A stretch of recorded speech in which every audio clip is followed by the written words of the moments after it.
now time for a review of what's making the headlines in the papers this morning. And of course, we bring in our own Dr. Constance Ikoku. I love being in studio with you, Dr. Constance. Good morning. How are you? Right. The last time I was in Lagos, you were asking me, are you coming to Lagos now? You are in Abuja. Welcome. Yes, I know that at least my bills are taken care of. Dr. Constance is here to cater. All right. Definitely. I have a big purse. Don't worry. Everything is taken care of. So and I think Abuja is a pleasant place to be. It is. I know. I agree. Please sell it to Bimbai. Let her stay on. It's so wonderful to have you this morning. Thanks for joining us on Daybreak. And good morning, Benga and Yolanda. How are you guys? Dr. Constance, good morning. Good to see you. Good to see you. Benga, also new on Always Daybreak. nice to see you. But you used to be on Daybreak before. Yeah, as a producer. so it's You're back home. Yeah, okay. Welcome everyone.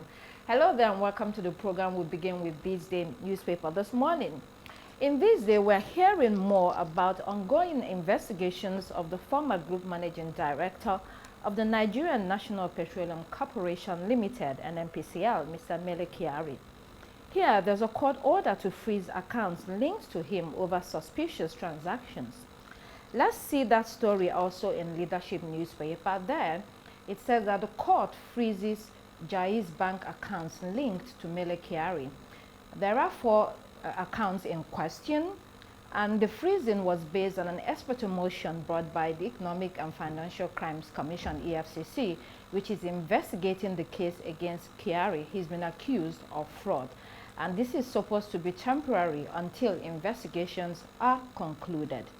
And usually when a suspect is investigated for fraud, accounts allegedly used for unlawful activities are a target, and that's what's happening here. Secondly, NNPCL is generally viewed as one of those government institutions that fail the test of credibility. And so it will be interesting to see how far this case goes and whether, the charges against him are legit, if they're able to, in court prove that indeed he has embezzled funds belonging to government. Anyone can comment here. I think this is a good move because it shows that there's implications for corruption. Well, in this case, alleged. Until everything is done by the court of law and we know who stands where, it's always good to hold people accountable and to show this to the public. People want to hear this. They want to hear that something is being done. They want to see the arm of the law take effect. So I think this is a good move, and I look forward to how the case unfolds with time. Okay, for me, looking at this, one is it's good enough for the optics that we are not letting go of what seemed like a culture of impunity. But Kyari spent almost 8 years as NNPC boss. So why do they have to? Why does the EFCC, as an anti-corruption body, had to allow him spend 8 years doing transactions allegedly in court that would make him look suspicious? And 8 years is enough to do a lot of damage, to put a man in the saddle of one of the most sensitive agency in the country. As a matter of fact, NNPC is arguably the cash cow of the nation. So allowing him to fritter away 8 years allegedly now, since it's coming under EFCC scrutiny, I don't think it's good enough. I think our corruption system, our corruption mechanism should step up and be more proactive in this case. So I think a lot needs to be done so that the EFCC will not be seen as a political bulldog, a political watchdog to go after political opponents, just as in the case we saw, or what the new coalition is alleging. So it will be better for them to come with the spirit of fairness and equity, and let's see more professionalism on the part of the EFCC as an anti-corruption body, as the lead anti-corruption body in the country. And because the world is watching, right. and allowing Kyari to spend 8 years and now waking up to, since when did you start watching him? And that would have slowed down. When we look at the macroeconomic implications, that would have slowed down the pace of a country that is in desperate path of economic recovery and growth. So I think that there's a lot of questions coming from that angle. I mean, first of all, Mele Kyari is not a politically exposed person, he's not a politician, so this may not be an issue of witch hunting. And then secondly, normally in many cases, the petitions are written to the EFCC to investigate cases. So when people step out of office, they are now called to account and investigations begin concerning their but you can't say Mele Kyari is not politically exposed. All right. Okay, let's take a second story. Yeah, Vimba, did you want to say something? No, go ahead. Okay, let's take a second story in this day. We have the National Human Rights Commission, NHRC, demanding swift trial of Ansaro leaders that were arrested last week. The Ansaro top leaders were on the wanted list of not only Nigeria, but the US, UK, and the United Nations. So this was a big win for the country. Yes. The NHRC wants the government to arrest, try these terrorists and to, quote, be held to the highest form of accountability for their heinous crimes. I mean, terrorist activities have destabilized the country. We see that every day. They cause mass casualties and they threaten national security. So a trial will ensure that the rule of law prevails over lawlessness. By any thoughts on that? Several thoughts on this, Dr. Constance. Prosecution seems to be one of our challenges in our judicial system, whether it be coming from the issues concerning EFCC and now concerning issues around insecurity, arrested terrorists, bandits, thugs, and so forth. I saw in the same report that the DSS has charged the Abuja court that will be handling the case concerning those arrested with the Owo killings not to be granted bail. It almost goes without saying that we wouldn't expect people who committed such heinous crimes to even be on the list with regards to being eligible for bail. However, the swift prosecution is what we need, because this is what will ensure that we start to create an aversion. When there are no consequences, there is impunity, it creates a spirit of anarchy in the state, and it doesn't tackle the root cause of the scourge. Our security services are doing a fantastic job. We've seen several busts just in these past couple of weeks, and I hope they can continue with the momentum. But now the judiciary, it's up to the judiciary to do their part and to also show the same degree of good faith and the same degree of professionalism that we're seeing from our service chiefs, especially in the past couple of weeks. Then the other issue around this as well is we know that our prisons are over congested. The standards in the prison are deplorable. When they are arrested, I hope we're not going to hear prison break. Our prisons equipped to ensure that once these people are charged to prison and so forth, they stay there. That's number one. Number two is the issue of rehabilitation, because in this article, they'd also highlighted Operation Safe Corridor, which is the rehabilitation of Boko Haram insurgents. And this has been very controversial. Yes, other countries internationally do engage in the rehabilitation of ex-terrorists or the reforming of terrorists and so forth. But I'm not sure this is what we need in our environment, since we are still it's still very deep in our fight against insurgency.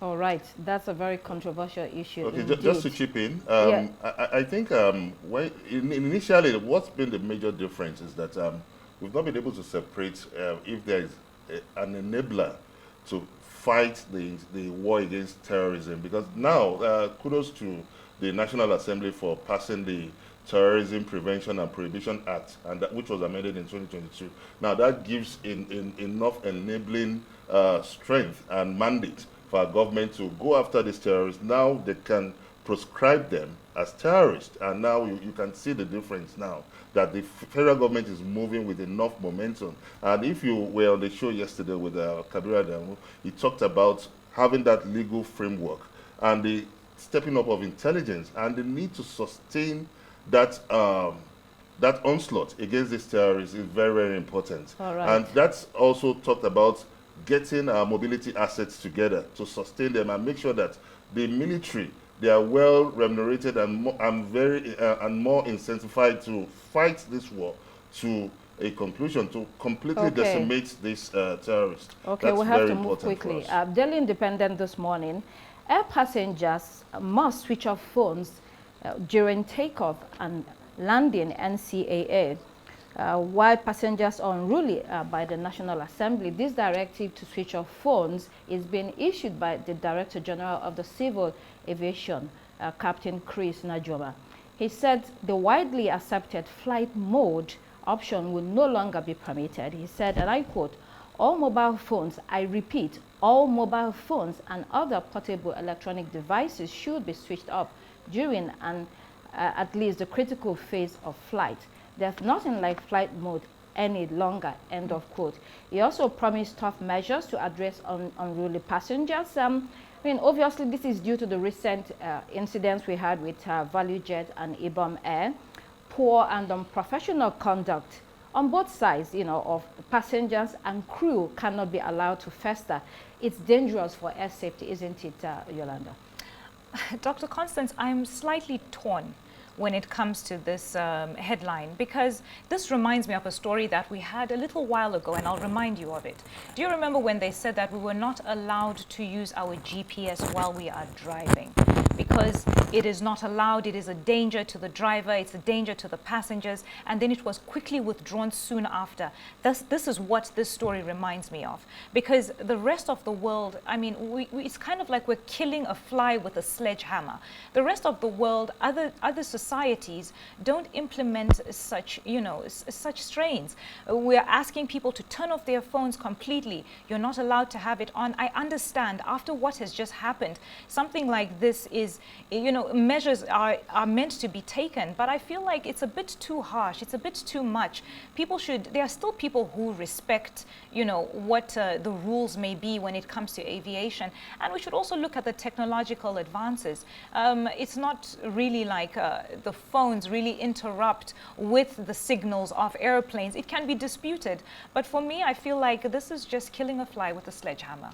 All right. Okay. Can I just chime in? All right. Just quickly, very quickly, because Michael Achimogo, the spokesperson for NCA, was on Newsnight last night, and what he had said is that not all aircrafts in Nigeria are able to have the technology to accommodate flight mode. So he's saying to avoid the distinction between some have that technology, some don't. Let's just make it a blanket statement, because not all aircrafts are equipped with that facility here in Nigeria. That's his position. And Okay, let me make a quick one. At the end of the day, it's an interest of all passengers, both passengers and crew, for air safety. Let's look at the Punch newspaper.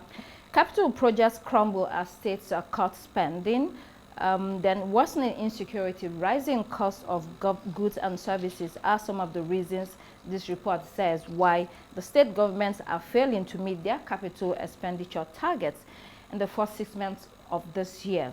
There's also rising wage bills, there's revenue shortfalls, there's heavy debt servicing, which has weakened the fiscal capacity of different states. So the same structural challenges that we see faced by the federal government is what we also see happening at the state level. So citizens, you know, expect states to do, you know, something or to do more in spite of whatever challenges or problems that they are sharing with the public. Benga, you can jump in here quickly. Okay, when you look at this, it falls to the issue of the revenue sharing between the states. The states have performed abysmally low in the implementation of their capital projects. I understand that in the last decade, they've spent less than 20 million US dollars, all the states put together.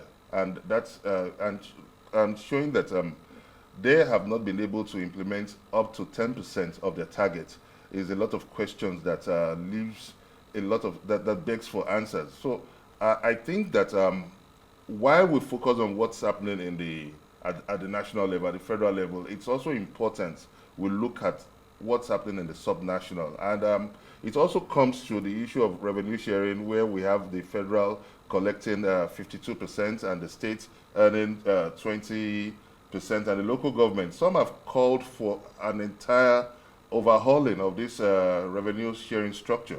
Some have even called that the local government should be entirely scrapped.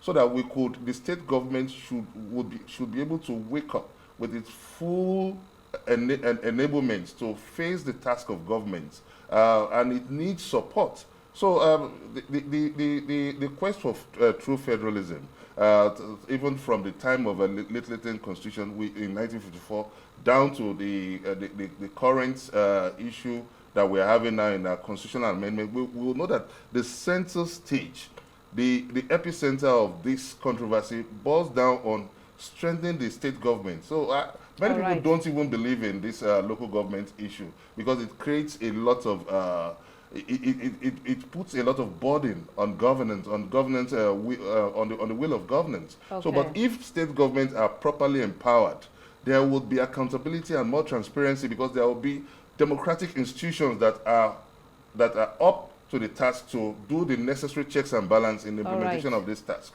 Okay, we'll take one more story on the local papers. The Guardian newspaper, 60% of public school teachers lack basic digital skills, says UBEC. The Executive Secretary of the Universal Basic Education Commission, UBEC, Aisha Garba, gave this figure when she was speaking about a project that began in 2021 to tackle this problem. In this report, that is being shared with us, she also revealed that 70% of enrolled students lacked foundational skills as at the time the initiative started.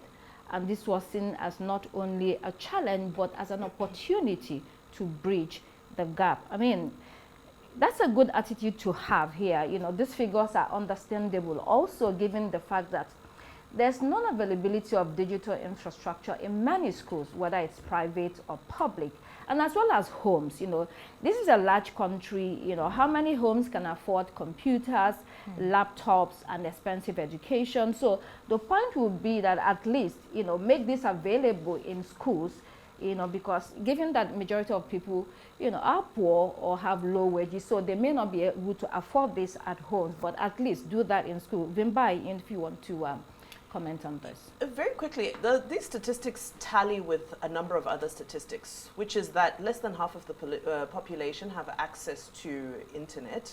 I think the number sits at about 48-point-something%. About half of slightly more than half of our population has access to electricity. So it would correlate into every other sector, health sector, education sector, and so forth. These are foundational issues, perennial issues that we debate, Dr. Constance, day in and day out, whether it be power, whether it be, you know, digital transformation and so forth. You know, we heard the minister speaking earlier on the program, speaking about digital transformation. Is it happening quickly enough? And then how many people can afford it? You know, tariffs recently went up. The challenges are mounting. And I think it's important that, you know, I'm glad that UBEC is coming to just shine the light on this. But beyond shining the light, what are the practical steps that we're taking? I know that there's an initiative for solar to be rolled out in various institutions, educational institutions as well. That's a starting point. But then again, what can we do to increase affordability and access to digital tools, whether it just be basic platforms, just the entry-level things? And this is a conversation, I think, around our industrial policy. What can we assemble locally so that it can be made affordable, you know, cheap technological goods for people who need it the most? Let's quickly see the front pages of New Telegraph. Sage to Canadian court, APC, PDP, not terrorist organizations. And 2027, Babachir Lawal's attack on Tinubu, revenge for missing VP slot in 2023. This is Wiki saying that. A Vanguard newspaper, U.S. report raises concerns over security justice in Nigeria. And also, our Catholic Church attackers had links with foreign terrorist groups, DSS tells court. We also have Daily Sun newspaper, blood flows in Katsina Mosque. Bandits massacre 13 worshippers, so we're still having that challenge of insecurity in the country. Stop selling your future, Obi tells Nigerians. This is in relation to, you know, people giving, politicians giving people money in order to vote for them. And then let's move on to the international headlines very quickly. Daily Graphic, helicopter crash fund accrues 2.315 million cedis. And then the Citizen newspaper, Joburg defends power cuts. The city has dismissed claims that its electricity disconnection strategy amounts to collective punishment. And then one of the biggest stories that is still in the international papers is the Russia-Ukraine war. So let's look at Daily Mirror. Here in Daily Mirror, Trump's Ukraine plan, British troops to keep the peace, European boots on the ground, and Putin agrees to meet Zelensky. So appreciable progress is being made within 1 week, between Putin, Trump, Zelensky, European leaders. Now we're seeing details of that post-war settlement and plans to protect Ukraine, and the UK is at the forefront of this. After all, Keir Starmer has been leading that coalition of the willing to end this war. Yolanda. I believe the updates will continue to come. This has so many geopolitical implications in itself. We've been speaking about this for the past few days with, Trump meeting with Putin, and then now recently meeting with Zelensky. And now we're seeing the Europeans kind of stand together with Ukraine, which is what we need to see. Sending troops in, having the presence of the British troops can influence the dynamics that, that are involved when it comes to international relations and the peace talks altogether. Trump recently said that he does not believe that Putin wants a ceasefire at the core of it. And it's understandable because there's almost about 1/5 that Russia has of Ukraine at the moment. And I'm sure he wants so much more. But I believe with this European presence in Ukraine, the pressure will be mounting on Russia for them to actually concede to a ceasefire. All right, we'll run out of time, but let's just see the front page of the Times newspaper. High Court puts asylum hotel policy in turmoil. And finally, Financial Times, Sanchez feels hit. Spanish Premier's wife charged with embezzlement of public funds. His wife, Begona Gomez, will be battling that in court. She's supposed to appear on September 11. We'll have to leave it there. Thank you, guys, and thank you, viewers, for listening. All right, Dr. Constance, fantastic as always. And that's all we have time for today on Daybreak. I'm Vimbai Mutinide Ekweong. And I'm Benga Ashiru. It's goodbye from me. And I'm Yolanda Robert. Please do keep it here on Arise News. The morning show is next. Goodbye.